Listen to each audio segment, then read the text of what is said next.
Okay. So Saucha, the first niyama. So yamas is observances, or is that niyamas? Yamas is more the relationship with the outside world, and niyamas are going to be more the relationship with the inside world. Okay. Or with the self, I guess. And Saucha means purity or cleanliness. Aside from physical cleanliness or hygiene, the cleanliness of your surroundings, it encompasses your diet and purity in thinking.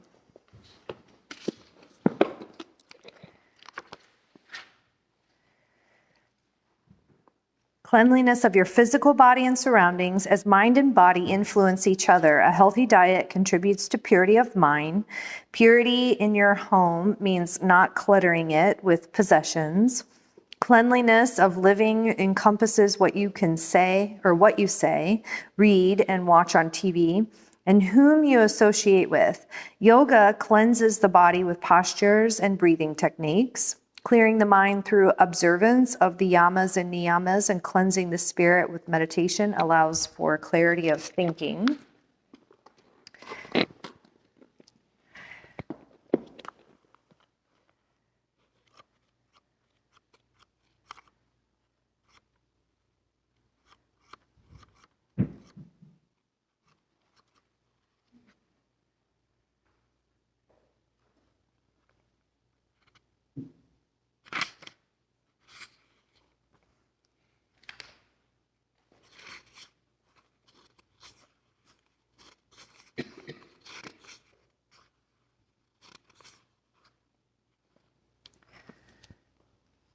Through simplicity and continual refinement, Saucha, the body, thoughts, and emotions become clear reflections of the self within. Saucha reveals our joyful nature, and the yearning for knowing the self blossoms. Through the practice of Saucha, our flawless essence becomes the basis for the choices and directions we invite into our life. Pure silver is a lucid and shiny metal. Unrefined, it appears ordinary, its luminescence hidden. The process requires the silversmith to boil the unrefined silver over the hottest flame. It is essential for her to fully attend to the molten silver during this tedious process. If the silver remains in the fire for a moment longer than necessary, it could be destroyed. The correct amount of time yields awesome beauty. How does the silversmith know when the silver is fully refined? When she can clearly see her image in it. Saucha recalls the simple and pure energy of youth that fostered healthy development on all levels of our being. The same longing for simplicity, though sometimes hindered, continues throughout our lifetime. Many cultures have ritualistic bathing practices to encourage the continuation of this lifelong refinement. Early morning immersions in a holy river, often performed while repeating prayers, purify not only the body, but the mind and emotions as well, so the light in the heart can be experienced. Baptism purifies the body so the blessed spirit within can shine.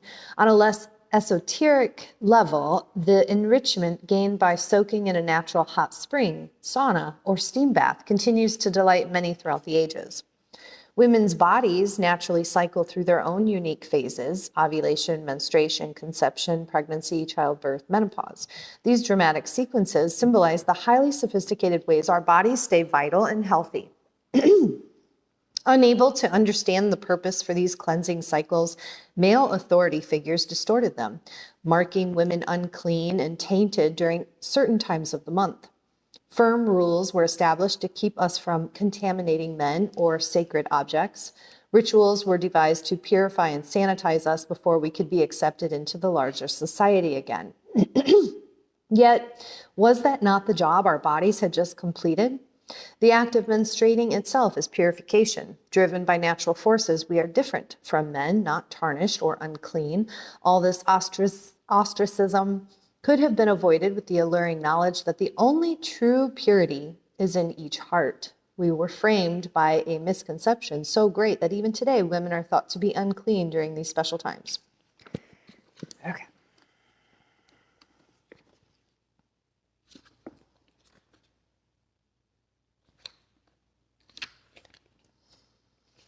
Purity of body is essential for well-being.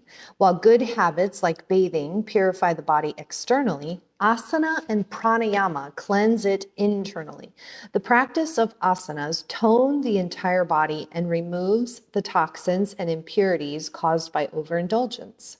Pranayama cleanses and aerates the lungs, oxygenates the blood, and purifies the nerves. But more important than the physical cleansing of the body is the cleansing of the mind of its disturbing emotions like hatred, anger, lust, greed, delusion, and pride. Still more important is the cleansing of the intellect, the buddhi, of impure thoughts. The impurities of the mind are washed off in the waters of bhakti, or devotional adoration yoga.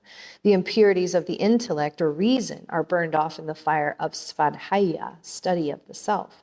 This internal cleansing gives radiance and joy. It brings benevolence and banishes mental pain, dejection, sorrow, and despair. When one is benevolent, one sees the virtues in others and not merely their faults. The respect which one shows for another's virtues makes him self-respecting as well and helps him to fight his own sorrows and difficulties. When the mind is lucid, it is easy to make it one-pointed. With concentration, one obtains mastery over the senses. Then one is ready to enter the temple of his own body and see his real self in the mirror of his mind. Besides purity of body, thought, and word, pure food is also necessary. Apart from cleanliness and the preparation of food, it is also necessary to observe purity in the means by which one procures it. Food, the supporting yet consuming substance of all life, is regarded as a phase of Brahman. It should be eaten with the feeling that with each morsel, one can gain strength to serve the Lord. Then food becomes pure. Whether or not to be a vegetarian in a purely personal matter, as each person is influenced by the tradition and habits of the country in which he was born and bred, but in course of time, the practitioner of yoga usually adopts a vegetarian diet in order to attain one-pointed attention and spiritual evolution. Food should be taken to promote health, strength, energy, and life. It should be simple, nourishing, juicy, and soothing. Avoid foods which are sour, bitter, salty, pungent, burning, stale, tasteless, heavy, and unclean.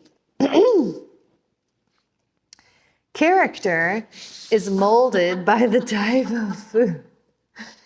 Character is molded by the type of food we take and by how we eat it. Men are the only creatures that eat when not hungry and generally live to rather eat than eat to live. If we eat for flavors of the tongue, we overeat and so suffer from digestive disorders which throw our systems out of gear. The yogi believes in harmony, so he eats for the sake of sustenance only. He does not eat too much or too little. He looks upon his body as the rest house of his spirit and guards himself against overindulgence. Besides food, the place is also important for spiritual practices. It is difficult to practice in a distant country, away from house, in a forest, in a crowded city, or where it is noisy. One should choose a place where food is easily procurable, a place which is free from insects, protected from the elements, and with pleasing surroundings. The banks of a lake or river or the seashore are ideal. Such quiet, ideal places are hard to find in modern times, but one can at least make a corner in one's room available for practice and keep it clean, airy, dry, and pest-free. Wow, that was a lot. Okay. So, does anybody have any questions? So it's more than just like hygiene. It's like the thoughts that we have, if we constantly have thoughts that, oh my gosh, I'm not worthy, I am ugly, I'm fat, I'm not smart enough. Those thoughts are harmful to us. So are you guys all familiar with Dr. Emoto, the guy who put the water under microscopes and looked, yeah, everybody's, okay. So you guys are made up of 60 to 70% of water. And so how you're talking to yourself affects your physical beauty. It affects your energy. It affects your aging process. You know, it affects so much. So if you make sure that you have pure thoughts about yourself, number one, super important priority. And then thoughts about others too, because what we're sending out usually is coming back to us. And so, and if we're having those thoughts, those are still poisonous to our system, even though they're about other people. Okay, so thoughts, and then hygiene of the body, and then your surrounding area, like your home, your office, your car. You know, if you have a lot of trash and stuff, that can cause anxiety. It can cause stress, but a clean, cleared, peaceful, you know, environment allows for a clean, peaceful mind and spirit. Okay, so, and then emotions, you know, of course, honor your emotions, but more importantly, honor them instead of pushing them back down. Because if we're pushing them back down, that means we're housing them. That means they're still in our system. So when people are like today I had a lady come in for a Reiki session, and she was like, I cried in acupuncture. And I was like, better out than in, you know, like, so it's like, and we have this hardcore conditioning that like, I don't want to see anybody, I don't want anybody to see me cry, or I look ugly when I cry, or, crying sometimes make other people feel uncomfortable, and we feel that. And so then we try not to do that, you know, but it's better out than in, because you don't want to house that, right? But we, you know, a lot of people too think, oh, well, be positive, think positive. And so then really what they're doing is they're still pushing down the feelings, and they're still housing them. They think not dealing with them is the answer. So that, you know, you got to be aware of that too. Okay, so we have mind, body, emotions, our energy. Again, you know, oh my gosh, who we spend our time with, we can absorb their energy. Oh, we got them both now in here after it. They're going to fight over it.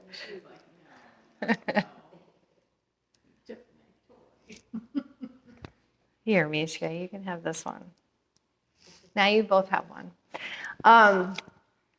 Energy. So again, super important to protect your energy, be mindful of who you spend your time with, be mindful of the places or environments that you put yourself into, you know, put those protective barriers up. You know, who you have sex with, we've talked about that, you know, like energy cords and stuff like that. Letting people affect us, even those that we don't have sex with, but they have emotionally affected us. We can have energy cords with those people, especially every time that, you know, if they're constantly coming into your mind and you're thinking about them and you're like, you know, there's a cord there, there's a connection there. So, so energy, cleanliness, food cleanliness, you know, the fresher the food, the better. You know, if we want to try to stay away from, you know, and, you know, we do the best that we can. I eat leftovers, but I would definitely say we want to try to get away from, you know, once we put the food in the fridge, then usually we have to use the microwave. The microwave is not the best thing for us or for our food. So the less we do that, the better. And then definitely I wouldn't eat anything that's, you know, more than 3 days old. Your food when the food has prana or life force in it, and then we kill the prana, or the prana isn't as strong, then we're not getting that life force. We want to try to eat as many foods on a regular basis that have as much prana, as much life force in it. Is that like plants and meat? Yeah. Well, yeah. I mean, they say vegetarian to stay away from, you know, the meat, but it's going to have life force in it. But definitely vegetables and fruit have life force. Raw is going to have more life force but sometimes when you get more into Ayurveda, like I know I have to have more warm cooked things. So it's better for me to eat cooked carrots than it is for me to eat raw carrots. And then I just know that because I had an Ayurvedic consultation, and because of my dosha and all of that, they were like, you need to have more warm things than cold things.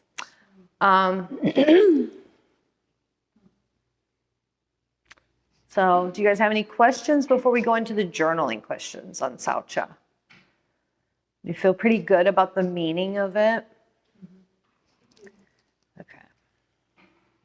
So the first one is think of 3 ways you already practice Saucha.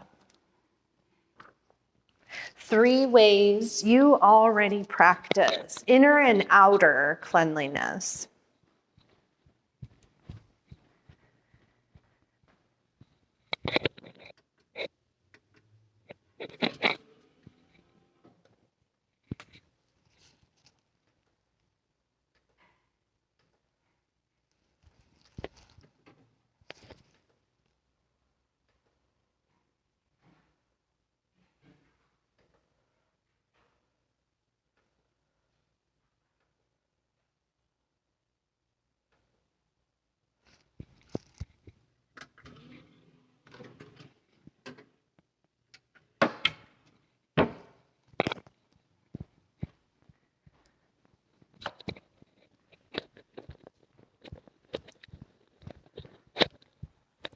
And then the next one, how might you improve your hygiene?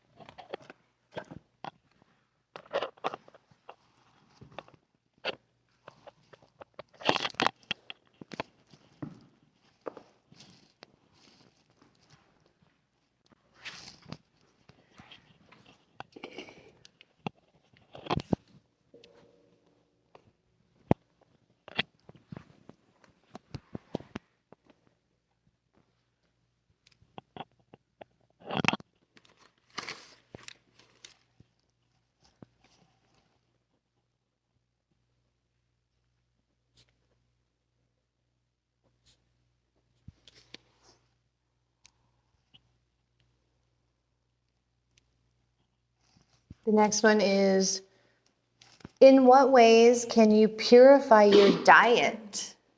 In what ways can you purify your diet?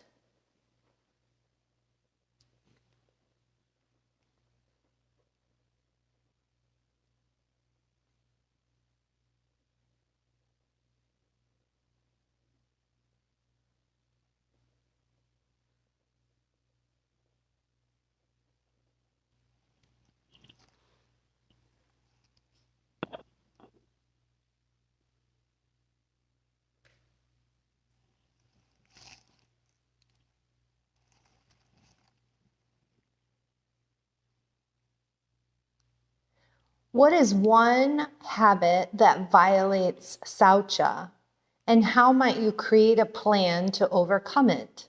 What is one of your habits that violates Saucha, and how might you create a plan to overcome it?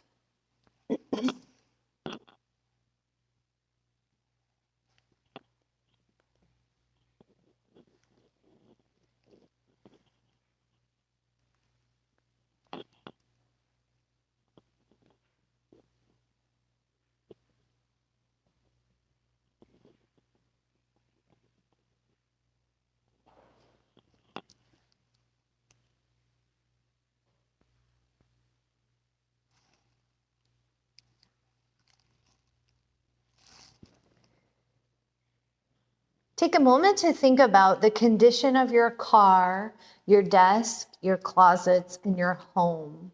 What improvements might you make? Take a moment to think about the condition of your car, your desk, your closets, and your home. What improvements might you make?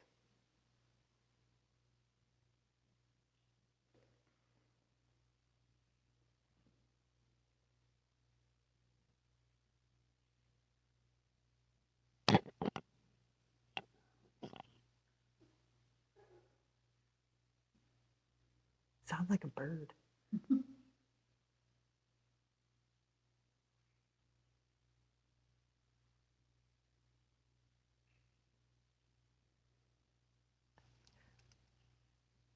stare at my cat. She's like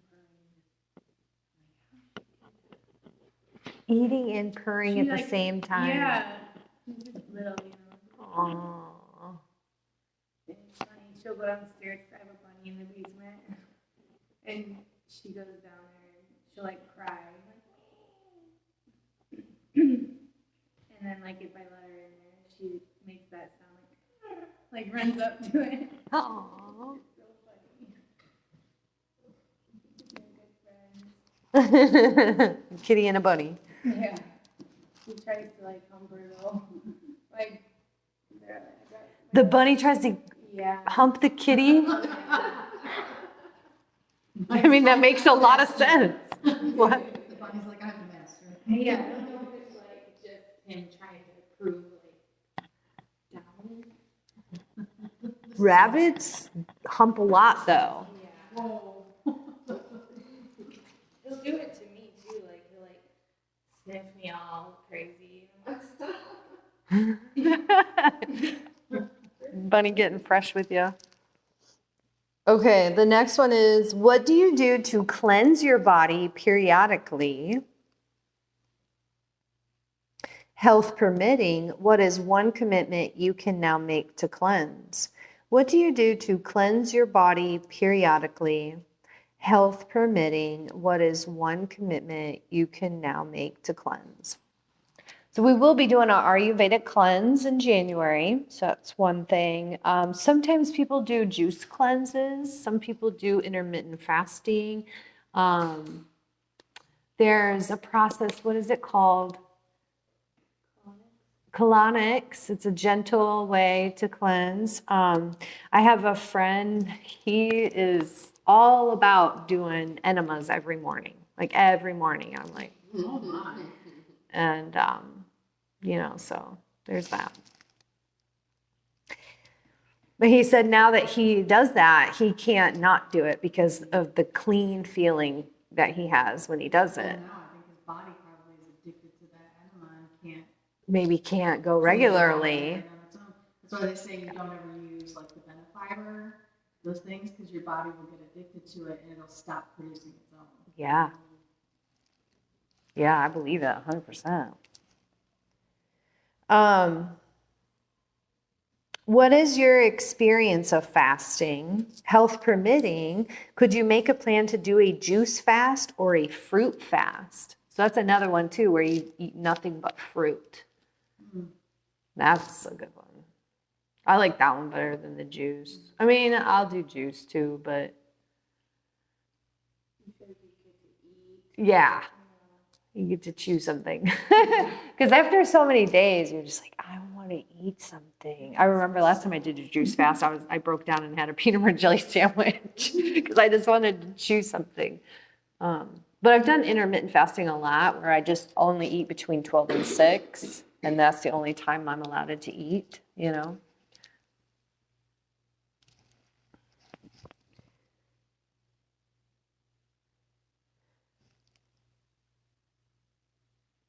And then if you're ready for the next one, what thoughts do you have that are impure, negative, or full of agendas? How might you transform them? What thoughts do you have that are impure, negative, or full of agendas? How might you transform them?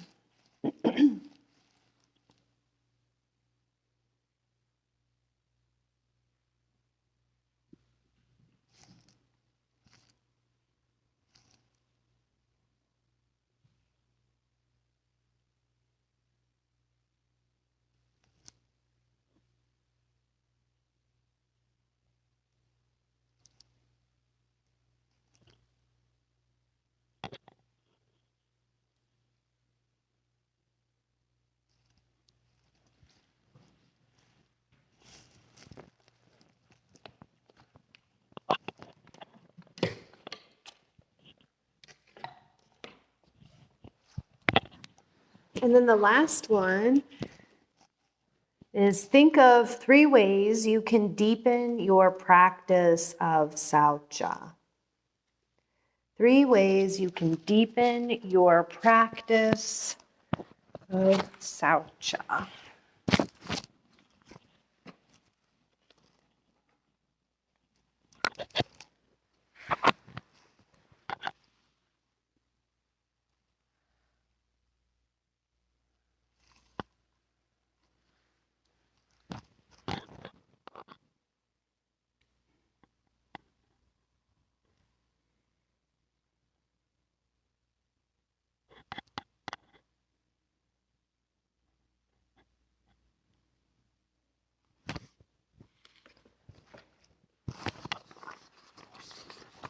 I'm glad you guys picked this one because I didn't even make copies of the throat chakra handout.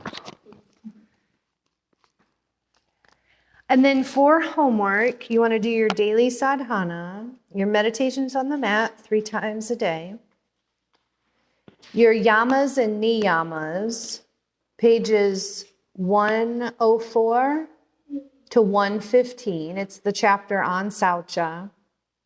And then you'll pick one journal activity at the end. And then your anatomy book, read pages 44 to 56. Let me know if you need me to repeat any of that. 54 to 30, 44.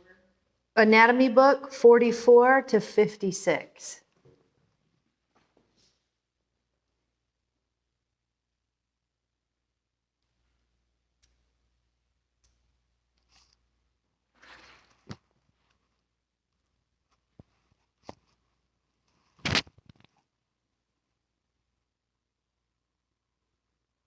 And we still have a half an hour. Do you guys want to go over Malasana?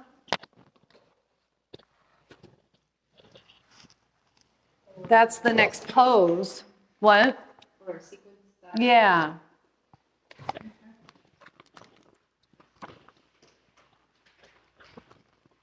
How long does Shavasana supposed to last? Okay, that's a good question. When you're in it, you're like, it goes too fast. I know. It goes too fast. Technically, my teacher always said 15 minutes, 15 minutes. but no one does that. No. I I fell asleep. Yeah. So the minimum, don't take them out before 5 minutes. 10 minutes would be ideal, but even 10 minutes doesn't happen very often. My teacher always said 15. So pretty much your yoga class should be 45 minutes and you should have 15 minutes in Shavasana. That's what she would have said. Yeah. But you could do 50-minute yoga class and then the last 10 minutes be in Shavasana. You know, if we give their classes are 45 minutes. Oh, wow. I know. Do they do a Shavasana? Mhm. Okay. Yeah. Just a Well, at short, least the ones that I've done. are they short Shavasanas? Or? No, they're about the same. Okay. Yeah. So is the yoga class like, Like half an hour, 40 minutes. and then, okay. Yeah. So if you guys can make it our anniversary party, I put together an epic playlist and my class is gonna be 90 minutes long. I'm like, I just decided it's gonna be an hour and a half. I don't wanna feel When is rushed. that? November 25th. So Oh, it's so that's Black like Friday the same day. That's the South. Yep. Yeah, so the anniversary party starts at 6. Well, like we'll do the free yoga at 6. We'll get done at 7:30. And then we're gonna have vendors in the basement and refreshments and door prizes. So then there'll be like, 6 to 7:30. So it'll be like a half an hour and then it'll be time for sound healing. So if you guys wanna do it all. Yeah.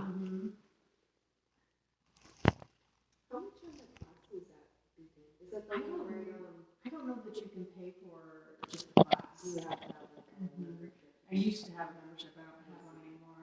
But I think they'll let you come in and like just do one class. Like a trial, try it out. Yeah, you just have to go in there and I think their schedule might be online.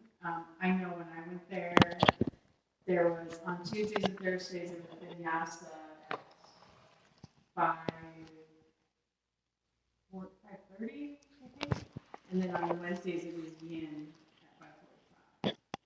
Something like that. Okay, so for Malasana, the benefits are it's a strong pelvic stabilizer.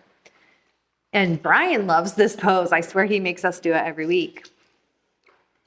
Strong pelvic stabilizer that builds strength in the legs, the feet, and the calves. Excellent. Strengthen what? Yeah. Strengthen legs, feet, and calves.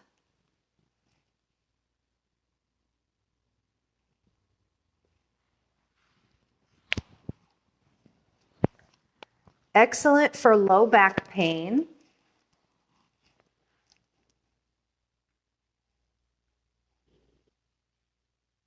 Creates an opening of the hips, groin, and provides massage for all abdominal and reproductive organs. Yeah, opening of the hips, groin, and provides massage for all abdominal and reproductive organs. And it's good for menstrual cramps.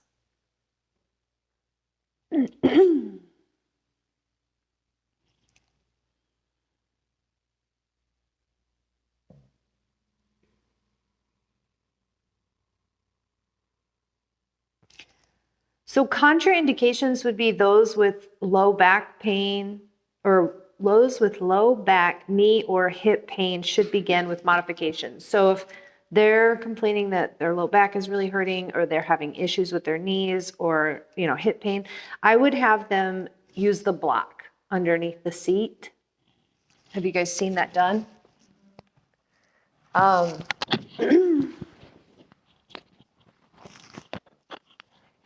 So you can start them here.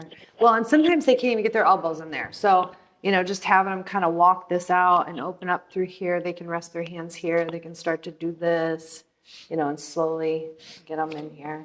And then have them start to press the knee into the elbow and the elbow into the knee, like the two working together. And then when you take away the block, make sure they're pressing down through their feet so that they don't just hang out in the hip joint. It's really easy when you are here, you're just like hanging out in your hip joints. But if you press through the feet, you're strengthening and you're not just hanging out in that joint. Because if you start to hang out in that joint, you could tear something, you're putting all your body weight into it, it's just not a good idea. It could cause injury. So make sure to cue, press down through the feet and tell them not to just hang out in the acetabulum. Use block under seat. You could also use a foam wedge or a blanket under the heels for some of those people whose heels don't come all the way down to the earth. We can use those foam wedges, or you can have them use a blanket so they feel more stabilized, right?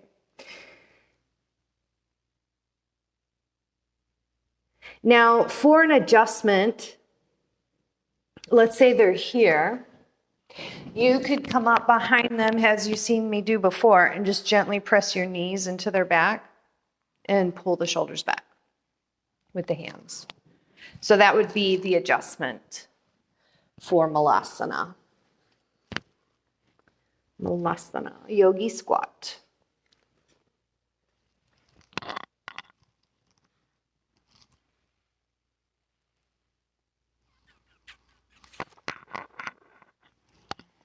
Do you guys feel good about that pose? Do you want to go ahead? We can keep going. We could do camel pose. We could try to even squeeze in both camel and bridge so that we know that we've got the back bends out of the way. Okay.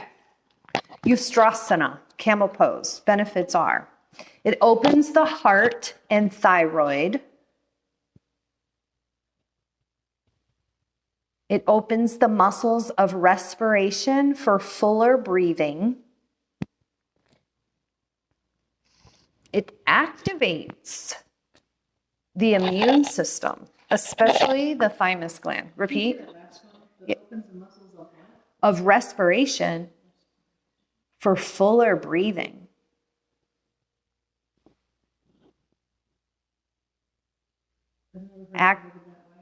Yeah.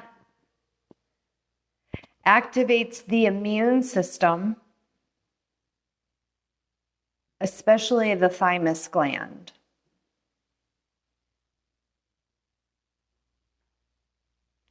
So people with neck pain or neck injury, this probably wouldn't be a good idea for them to lean the head back. Now, if they can put their hands back on blocks without letting the head drop, but that might be too much strain even holding the head up. So this might not be a good pose for them altogether. If you want to bring a back bend in for someone who has a neck injury, you could just maybe have them put their fists on their sacrum and then, kind of pull the elbows towards each other so that they're not just putting that neck all the way back, They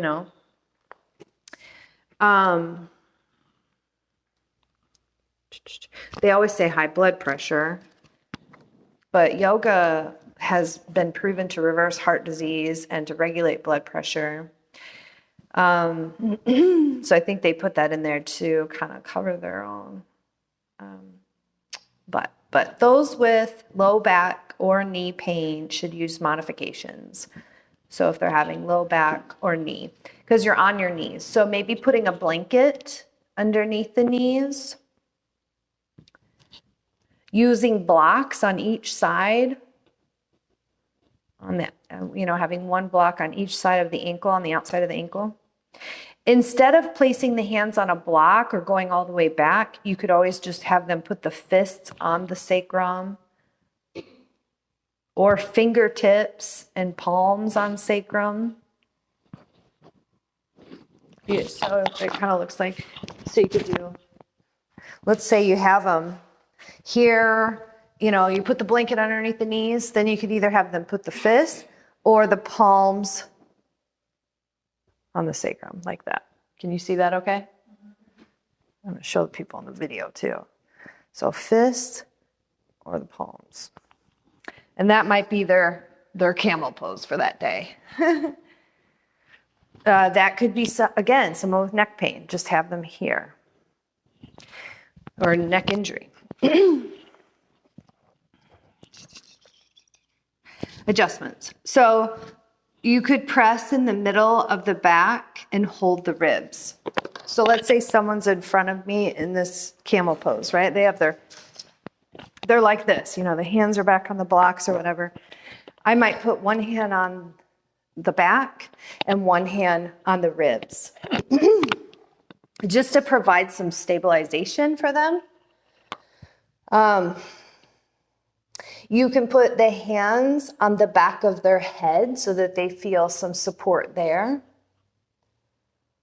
If you feel like they're struggling or they're not breathing correctly, sometimes those little things of stabilization will, and then you can be like, okay, take a breath. At least allow them one full, complete breath in the pose, and then, with that little help.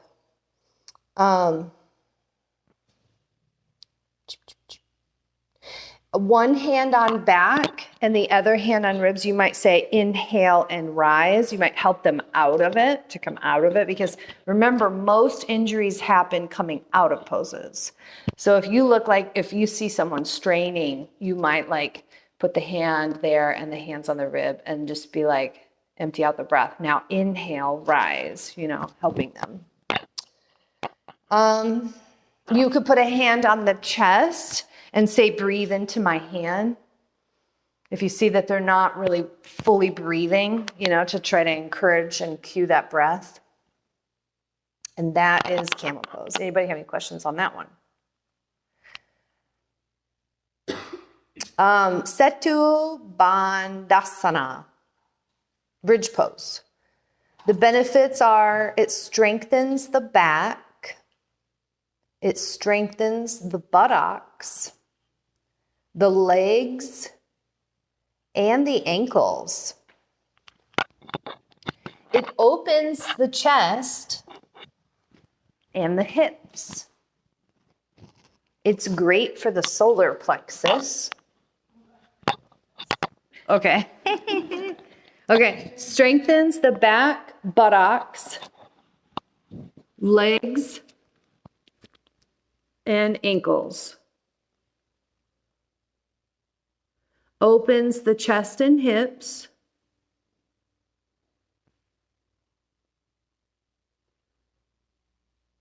Is great for the solar plexus.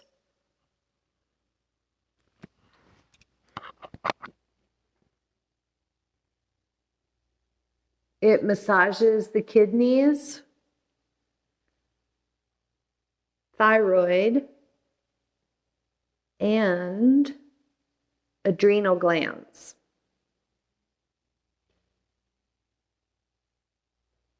We hear massages kidneys a lot. Yeah. I feel like anytime you're going to have your sacrum on the earth, any kind of movement, because they're like right here, I feel like that's going to massage them. So anytime you're on your back. But I guess camel pose, you're not on your back, but you're extending back. Just looking at the photos, and if you sort of like move the paper, like they literally look like the same pose, kind of, but just one's more horizontal, one's more vertical. Yeah?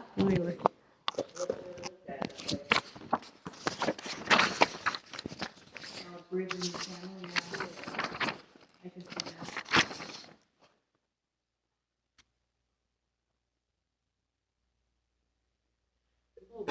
Yeah. You're getting more of an upper opening with camel, where I feel like bridge, you're not opening through, because you see how the neck is, Yeah.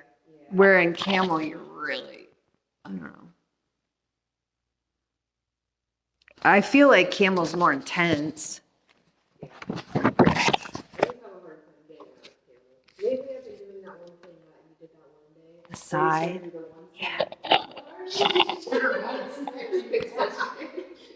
She jumped. Yeah. But yeah, I really like that because getting out of it's always just like, maybe I'm short. I've been using the blocks lately too, and that's helped. Yeah. Yeah, I love that side to side one. Okay, so contraindications for bridge pose. Those with low back or knee pain should use modified poses. So now we're going to talk about modifications. A block in between the legs will help people know where their body should be at in space, because sometimes you'll see people when they go into bridge, the knees kind of splay out to the sides. So if you have them put a block in between the knees, then you know they're holding everything in the right placements. A block under the sacrum might help give some support to people with low back pain so that they're not straining too much. As well as the block under the sacrum might help with the knee pain. So, I mean, the block is pretty much going to make it so they don't really have to work as hard. They don't have to engage as many muscles, but they can get some benefits from being in that position. Definitely have the student rise to their own comfort level. There is no specific like, oh, you should be, your pelvis should be way up here. Have them rise to their own comfort level. Is it okay to be on your toes?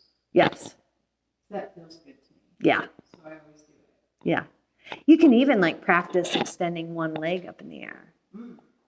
And one of the things my teacher had done, so let's say, okay, here's my bridge. And yeah, you can come up on the toes. You could extend one leg and then do the other. Then you can engage the foot, or you can, depending on what you're trying to accomplish, right? But this was one of the things that we did was we brought the foot here and then so it was just like a little variation that she would throw in there sometimes. And it takes some practice to kind of ground that knee down because it wants to rise. And then do the other side. So it's a little something different, Okay.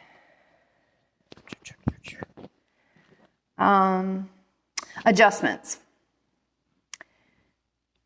So you want to look at their ankle to knee alignment. Make sure the knee is over the ankle. A lot of times they have a hard time seeing that. So it's you that will go around and notice. So checking the ankle to knee alignment. And then maybe if you're seeing someone really splaying, you could say, here, put this block in between your legs.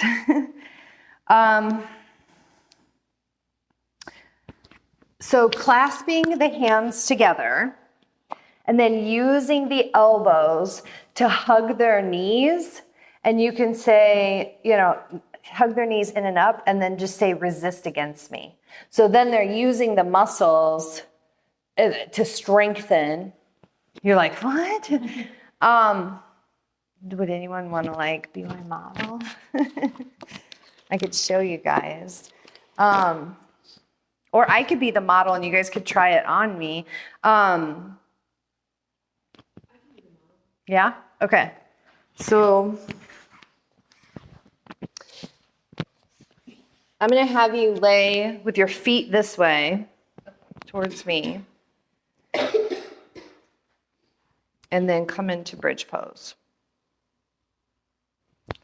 And the correct wording, I just want to make sure. Resist. Okay. So it would be like this. Resist against me. You feel those muscles that you're using? Mm-hmm. And then try to keep those muscles engaged when I come away. Something different, right? Yeah. Thank you.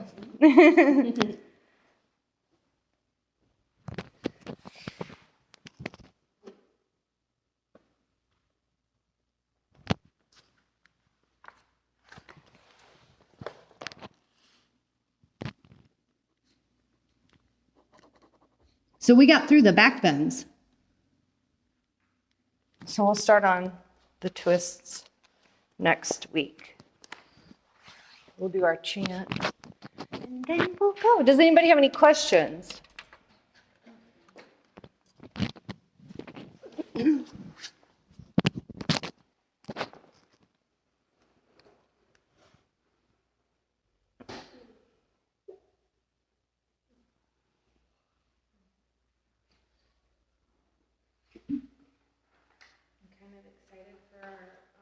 Workshops because I better in the morning. Yeah. There'll be actual daylight in here. Yeah. I'm excited too. So the Saturday one, it starts at, what was it again? You want to be here for the 10 o'clock class. 10 o'clock class, and is that November 19th, is that a day that Glenn is coming? No. So Glenn will be in January, I think is what we set the date. Okay, not till then. Okay, cool. Because I Sunday took it's off. 9:30, right? So yeah, Glenn will be here January 14th and January 8th. Oh, okay. Yeah. So this is our day. On the 19th, we'll start off with 10 o'clock yoga. Then from 11 to 1, we'll do Surya Namaskar A and Surya Namaskar B, which are the sun salutations, the different variations of sun salutations, because there's different ones. The one in our sequence is considered the classical sequence. So we'll learn the other two. And it'll be nice for you to know these other two because on December 21st for the winter solstice, Brian's going to have you guys do 108 sun salutations. And then from 1 to 2, we'll break for lunch. And then from 2 to 4, we'll have our pranayama and meditation workshop. Okay, cool. I was thinking for some reason that he was going to be all days, and I only took off half the day, and I was worried, how you said he talks a lot. Oh, I told him okay. I'd be there at 5. Oh shoot, maybe if he's talking a lot, Okay. I'll be able to. That's going to be a long day for you. Yeah. But I would be working, we'll be working the whole day. Otherwise. Yeah. At least the first part's yoga, so that's it. Yeah. And then Sunday, we'll have 9:30 yoga. And 11 to 1, you'll have restorative yoga. We'll learn all about restorative and everything. And then 1 to 2, we'll have lunch. And then from 2 to 4, you learn all about yoga nidra.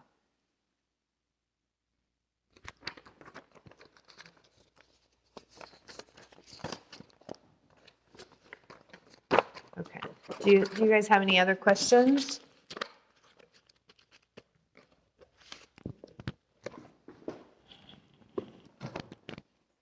I'm excited. Yeah, that'll be fun. Okay.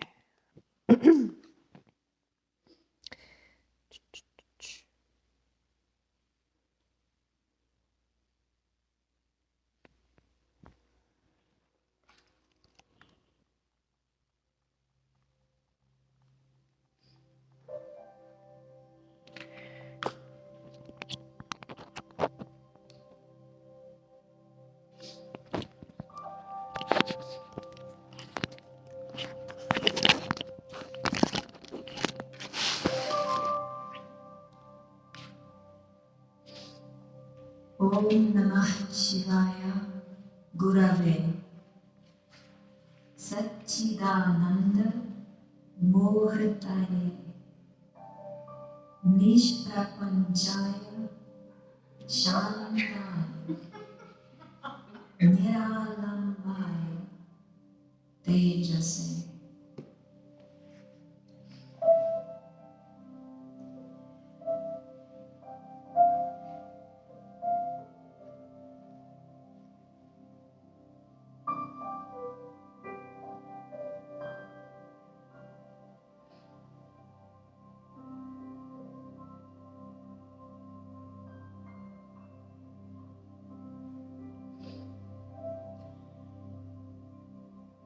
Om Namah Shivaya Gurave Satchidananda Murtaye Nishprapanchaya Shantaya Niralambaya Tejase. Om Namah Shivaya Gurave Satchidananda Murtaye Nishprapanchaya Shantaya Niralambaya Tejase. Om Namah Shivaya Gurave Satchidananda Murtaye Nishprapanchaya Shantaya Niralambaya Tejase.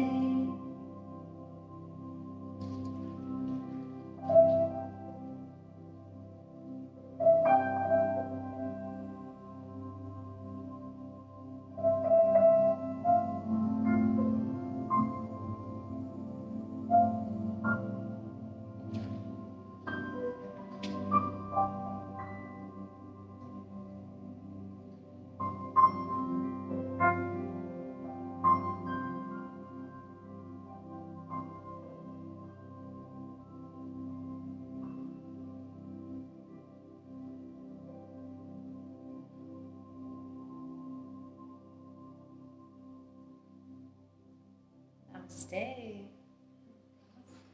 The divine luster is so nice.